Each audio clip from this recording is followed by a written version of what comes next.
ഒറ്റപ്പാലം തോട്ടക്കര ചേരിക്കുന്ന് ഭാഗത്ത് പുലിയുടേതെന്ന് തോന്നിക്കുന്ന കാൽപ്പാടുകൾ കണ്ടത് നാട്ടുകാരെ ആശങ്കയിലാഴ്ത്തി. കുമ്പാരം കുന്നത്ത് രാജുവിന്റെ വീട്ടുമുറ്റത്താണ് കാൽപ്പാടുകൾ കണ്ടത്. രാത്രി നായ്ക്കൾ വലിയ രീതിയിൽ കുരയ്ക്കുന്നത് കേട്ടതായും രാവിലെ നോക്കിയപ്പോൾ വലിയ കാൽപ്പാടുകൾ ശ്രദ്ധയിൽപ്പെട്ടതായും വീട്ടുകാർ പറഞ്ഞു. വീട്ടില് ഇതേപോലെ ഇന്നലെ രാത്രി നായ്ക്കള് കാര്യങ്ങളൊക്കെ ഇങ്ങനെ കുരയ്ക്കലും കാര്യങ്ങളും ഉണ്ടായിരുന്നു. അപ്പോൾ രാവിലെ നീച്ച് നോക്കിയപ്പോൾ അച്ഛനാണ് നീച്ച് നോക്കിയപ്പോൾ ആ ഭാഗത്ത് കൂടെ പോകുമ്പോൾ 2 വീടായിട്ട് കിടക്കണ കാൽപ്പാട് കണ്ടു. അപ്പോൾ ഫോറസ്റ്റിനെ വിളിക്കലും അവർ വന്ന് നടപടി ഇവിടെ രാവിലെ വന്ന് കാര്യങ്ങൾ നോക്കിയപ്പോൾ അങ്ങനെ പൂച്ചറേനെ എന്നാ പറയുന്നത്. അത് സ്ഥിരീകരിച്ചിട്ട് വിവരം തരാമെന്നാണ് പറഞ്ഞത്. ഉടൻ തന്നെ വനംവകുപ്പിന് വിവരമറിയിക്കുകയും Kulappully section forest officer G Anilkumar സ്ഥലത്തെത്തി പരിശോധന നടത്തുകയും ചെയ്തു.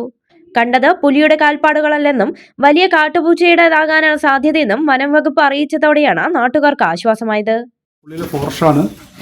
ഇവരെ രാജു എന്ന് പറയുന്ന ഒരാളുടെ വീട്ടില് പുലിയുടെ കാൽപ്പാട് കണ്ട് വിളിച്ച് ഞങ്ങൾ വന്നതാണ്. അപ്പം പ്രാഥമികമായിട്ട് അത് കണ്ടിട്ട് പുലി അല്ലെന്നാണ് തോന്നുന്നത്. നമ്മളതിൻ്റെ അളവുകളൊക്കെ എടുത്തിട്ടുണ്ട്.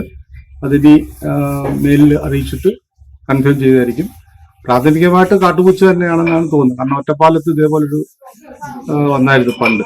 അപ്പോൾ അത് നോക്കിയപ്പോഴും കാട്ടുപൂച്ചയാണ് അയച്ചു കൊടുത്തത്. കാട്ടുപൂച്ച തന്നെയാണ് ഏകദേശം ഉറപ്പായിട്ടുണ്ട്.